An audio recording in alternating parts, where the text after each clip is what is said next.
14 तारीख को एक जघन अपराध महानार प्रखंड के करनौती गांव में हुआ था। एक 14 साल की मासूम बच्ची का रेप करके हत्या कर दिया गया था।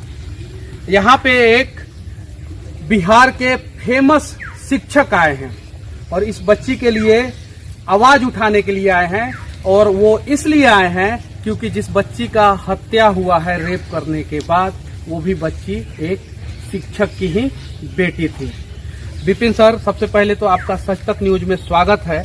और मैं ज्यादा कुछ नहीं, पहला सवाल यही पूछूंगा कि हर दिन बिहार में 4 से 5 बच्चियों का रेप किया जाता है, इस पर क्या कहना चाहते हैं? बिल्कुल सर, और ऐसी चीजें जब आप देखते हैं तो एकदम मतलब शरीर कांप जाता है ये दरिंदगी देखकर।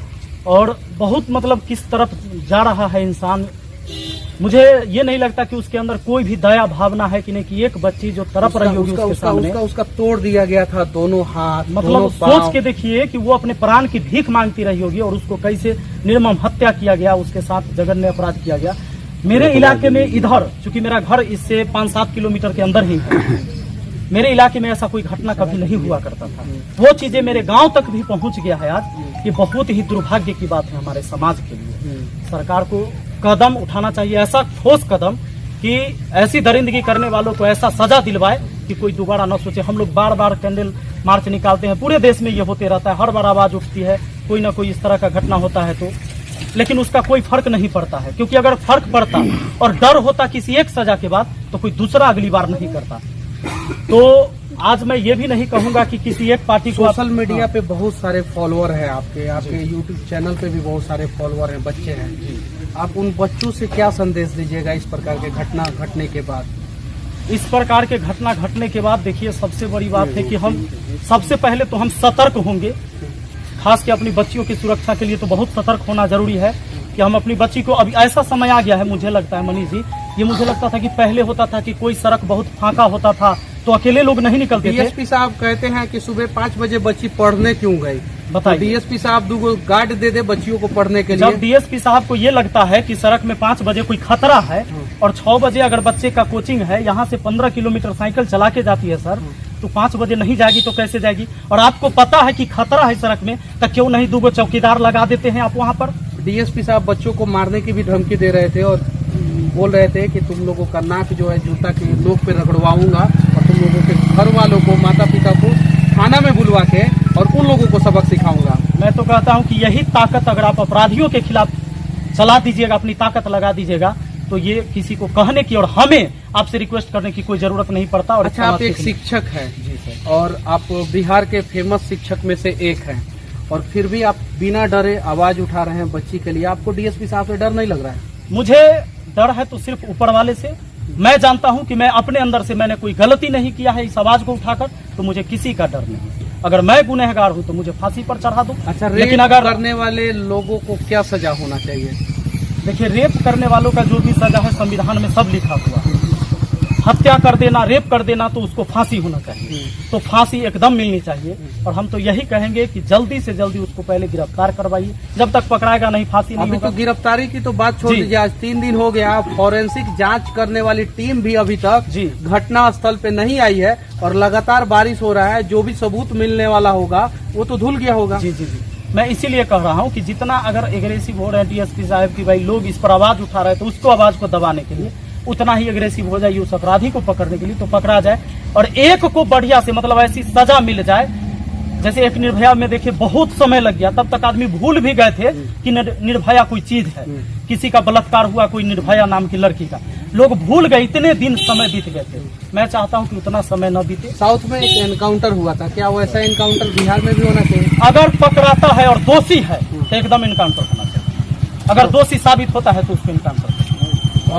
तो कानून जो है, पुलिस वाले जो एनकाउंटर करेंगे उन्हीं को दोषी साबित कर देगा? नहीं, मतलब करता है, लेकिन आप देखें ऐसे बहुत सारे कांड हुए हैं, बहुत सारे। उत्तर प्रदेश में लगातार अपराधियों का एनकाउंटर हो रहा है, अब बिहार में कब होगा?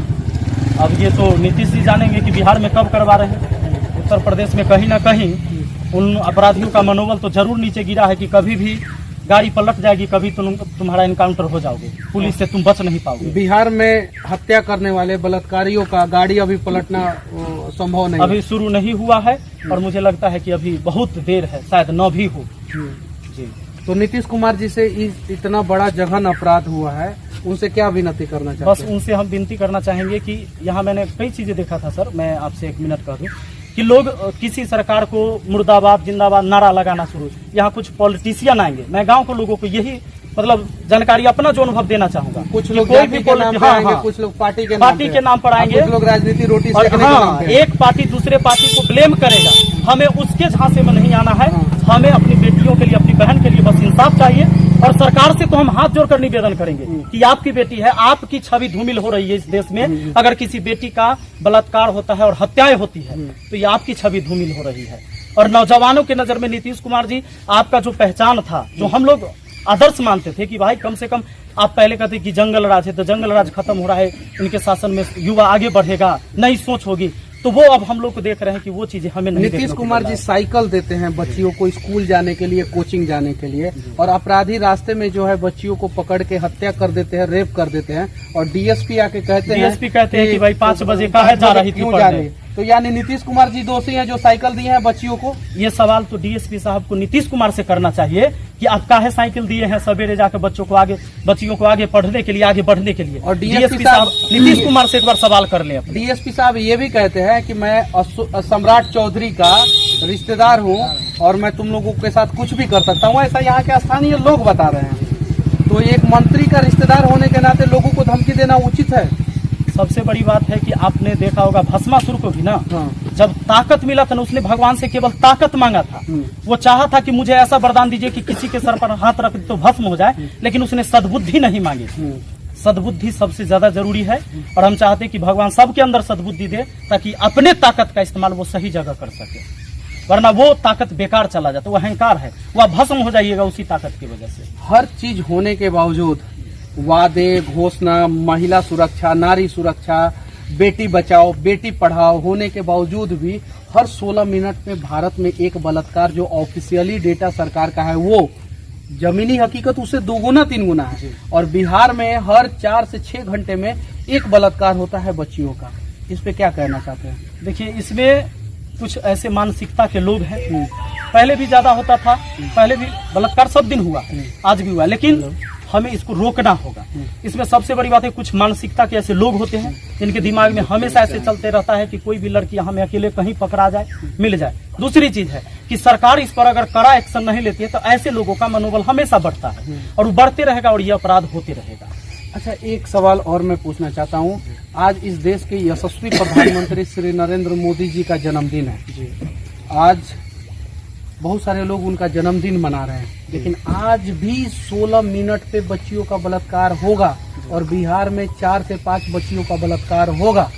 तो जन्मदिन मनाना जरूरी है नेताओं का, या इस बलात्कार के खिलाफ आवाज उठाना ज्यादा जरूरी है? सबसे पहले तो यहाँ बहुत सारे उस बीजेपी पार्टी के भी लोग आए हैं, सभी पार्टी के लोग हैं, सब लोग आए हैं। तो मुझे लगता है कि हमारे इस गांव का जो अभी घटना घटा है, और इसी गांव का नहीं, ये हर जगह घटनाएं घटती हैं, ये आवाज उन तक पता भी चलता होगा, सुनते भी होंगे, जानते भी होंगे, लेकिन अगर वो सोचेंगे तो जरूर इस पर एक्शन लेंगे। नहीं तो भाई बर्थडे मनाइए, पार्टी मनाइए, कोई मतलब नहीं होता है। दिखाने के लिए पोस्टर में अच्छी चीजें दिखाइए, धरातल पर कुछ नहीं। एक शिक्षक की बेटी के साथ इतना बड़ा जघन्य अपराध भारत में अपने आप में ये कलंकित करने वाला मतलब की घटना है। मैं तो कह रहा हूं सर कि मेरे इस इलाके में सभी शिक्षकों को क्या संदेश देना चाहते हैं कि क्या वो लोग सिर्फ और सिर्फ पढ़ाएंगे या इसके लिए आवाज भी उठाएंगे? जब सोच के देखिए कि एक शिक्षक के बेटी के साथ ऐसा हो सकता है, जो समाज को एक रोशनी देता है, अंधेरे में से प्रकाश में लाने का प्रयास करता है, उसका परिवार भी सुरक्षित नहीं है, तो पता न हमारे देश का क्या होगा। तो बड़ा दुर्भाग्य। ऐसा कहा जाता था कि वो बच्चियों के लिए अलग से कोर्स चलाते थे, जिस कोर्स का क्या नाम था? DDG। उसका फुल फॉर्म क्या था? डॉटर डेवलपमेंट ग्रुप चलाते थे लड़कियों के लिए जो आत्मनिर्भर बनेंगे, और लड़कों के लिए क्या चलाते थे? आदर्श युवा मंडल। आदर्श युवा मंडल। आदर्श युवा मंडल चलाने के बावजूद भी, डॉटर डेवलपमेंट ग्रुप चलाने के बावजूद भी उन्हीं के बच्ची के साथ इतना बड़ा जघन्य अपराध हो गया, और अभी तक सरकार के बड़े नेता नहीं आए हैं। उल्टा जो सिस्टम के अधिकारी आए हैं वो धमकी दे के जा रहे हैं। उस पिता के दिल पे क्या गुजरता होगा, जरा इसके बारे में बताइए। अब सब लोग आप जानते होंगे, जितने भी लोग यहाँ पर सुन रहे हैं, मनीष जी आपकी ही बात सुनते हैं तो हर किसी का रुआ जरूर खड़ा हो गया होगा।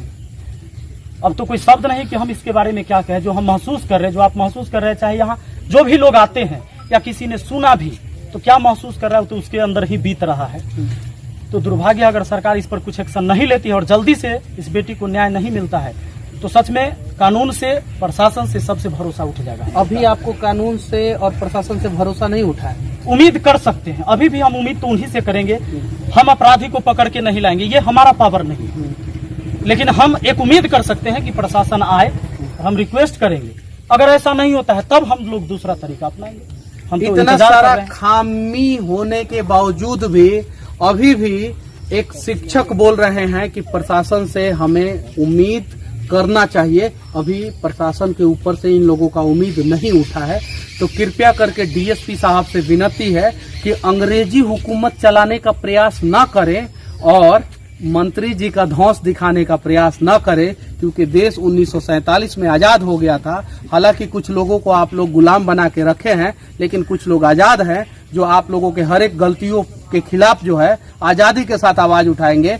और इस शिक्षक को इंसाफ दिलाने का प्रयास करे, उस बच्ची को इंसाफ दिलाने का प्रयास करे जिसका हत्या किया गया था, जिसका दोनों हाथ तोड़ दिया गया था, पैर तोड़ दिया गया था, कमर तोड़ दिया गया था, मुंह पे जो है वो गमछा बांध दिया गया था और उसके बाद से रेप करके उसको जो है पानी में फेंक दिया गया था।